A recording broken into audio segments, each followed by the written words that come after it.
Hi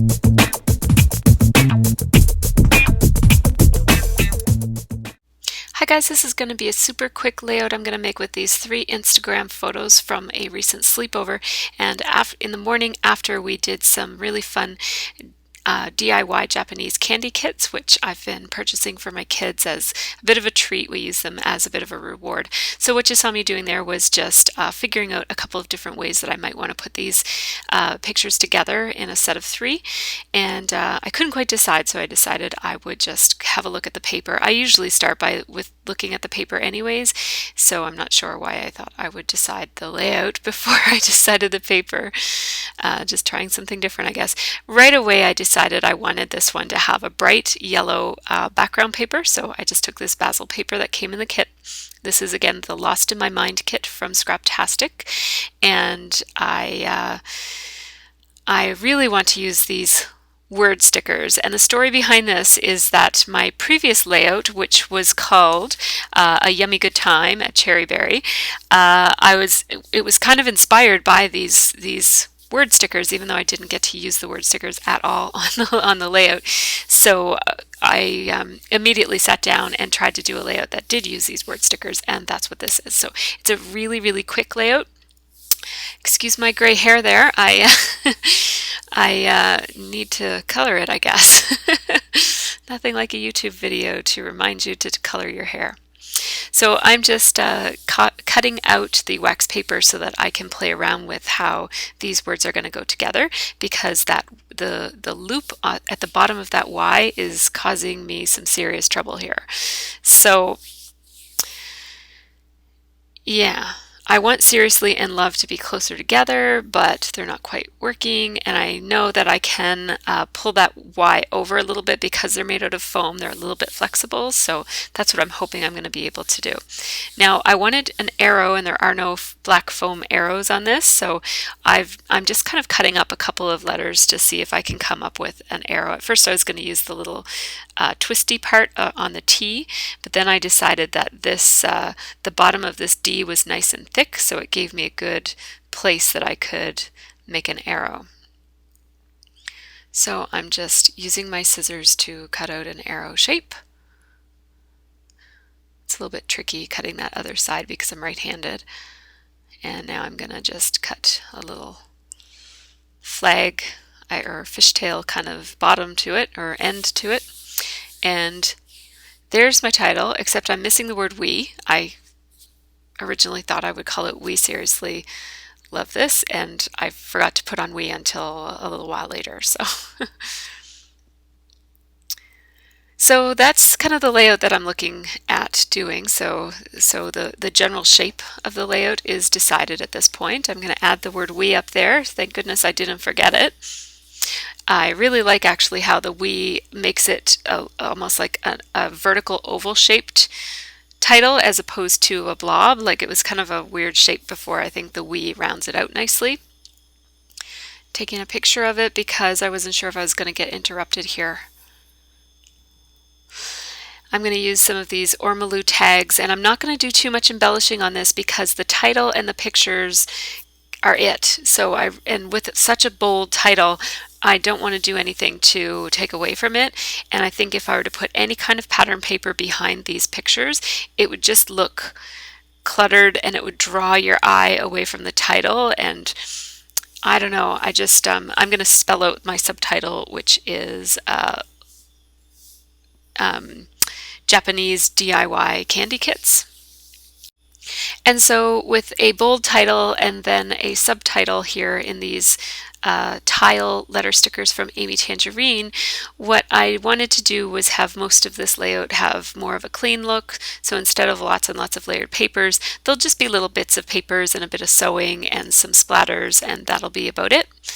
So I'm hoping at this point, I end up liking how the layout comes out, but at this point I'm not quite sure that it's going to be what I want it to be, but I'm just basically trying to go with it. I had a bit of extra time after my last layout and just wanted to see what I could come up with. So I'm just cutting those out too so I can play around with how they're going to be on the page. I'm going to put Japanese DIY, and then Candy Kits is going to go below. And I'm sorry, I'm going to be off frame for a little bit on this one too. I just forgot to zoom out. And what I'm doing is I'm just playing around with putting one layer. That black and white striped paper that you see under the Ormolu label is the strip off the Amy Tangerine paper that I used in my last layout.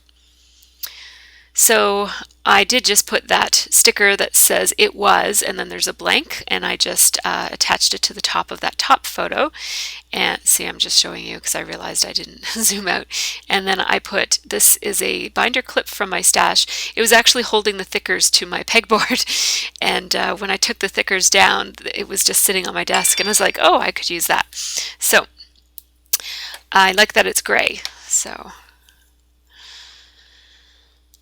I'm going to use that binder clip and the It Was sticker, and that's going to be pretty much it for the embellishing at the top. I like this yellow and black camera, but it's a little bit too bold and a little bit too yellow.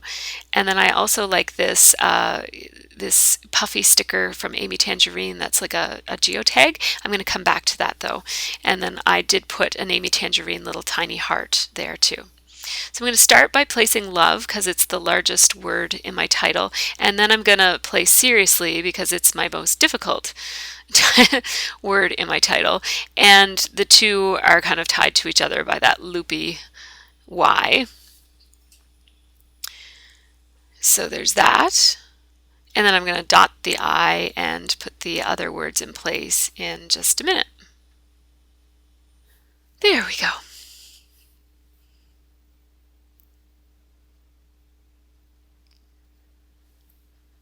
So now I'm going to stick down these photos and I'm going to put them slightly askew. And I'm going to do something that I never do, which is leave space between the photos. And the reason I'm doing that is it's a bit of a pet peeve of mine, actually, having space between the photo, like having a gap where your background paper shows through. I don't usually like that look, but in this case I want these photos to look like they were just kind of tossed in a pile, and so the gap works for that look. There was something missing at the top, so I just cut another little strip off of that manufacturer's strip from the other Amy Tangerine paper that I used on my other layout, and that just adds a little bit more interest to what I've got going on at the top there. And I am going to use a little phrase stamp. It says so fabulous, and it's from the kit, and I'm just going to very carefully, this is my stamping, I just use a piece of foam, it's a mouse pad that my sister gave me, and I use that to stamp, and I'm just very carefully stamping it against the ink pad so that the so was not inked, so just the word fabulous was inked, and so it says it was fabulous.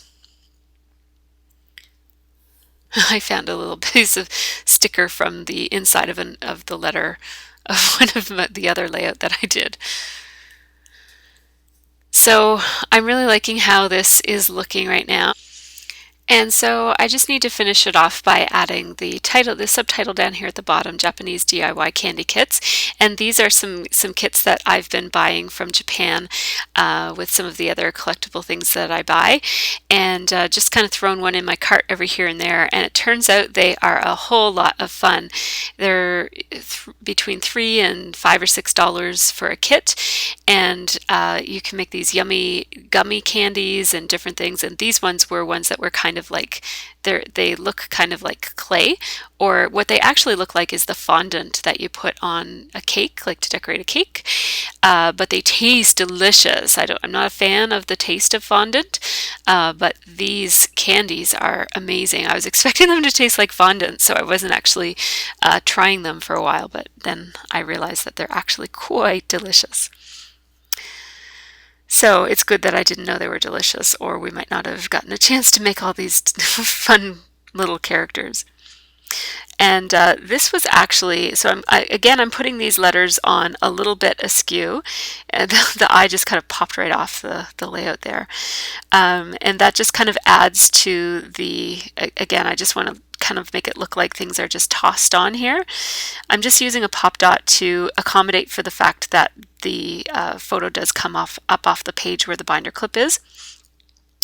And so yeah, this just looks like a bunch of stuff tossed on a paper is kind of what I wanted it to look like. moving those letters down, which I kind of preferred them up, but they're down now, so that's fine. It makes them all spaced more evenly. The four lines are better spaced now.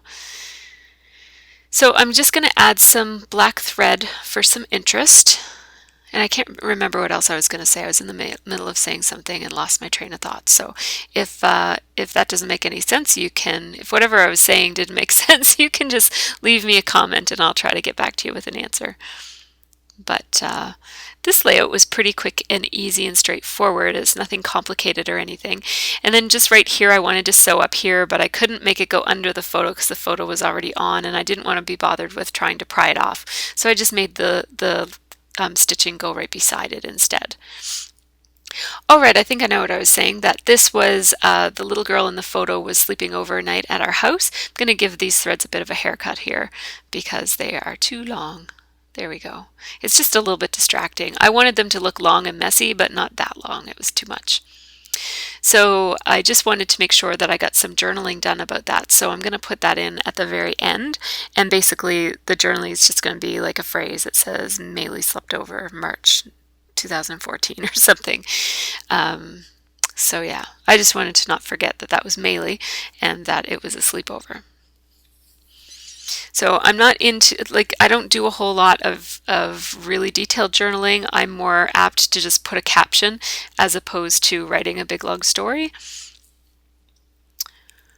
So I think between the photos and the subtitle and the title and then the little bit of journaling that I'm going to put in as a caption, that in my mind captures everything that I really want to say about this. So I don't really feel like I need to do any elaborate journaling on most of my layouts. Every once in a while I do one that does have a little block, so I'm using my 0.05 my .005 pen, which is the thinnest pen that I have, just because I don't want this journaling to take away from the design because it was already finished. So because it's an afterthought, I don't want it to be too bold or to take away from the other black elements that I have on the layout. So here are the photos. Thanks so much for watching, everybody. This one was a quick one that I just kind of slapped together after doing another layout, but it's a really great example of how you can use scraps and little bits and make a layout without using a whole lot of supplies. And almost all of this stuff on this layout is actually from the Amy Tangerine collection. And again, this was the Lost in My Mind kit from Scraptastic.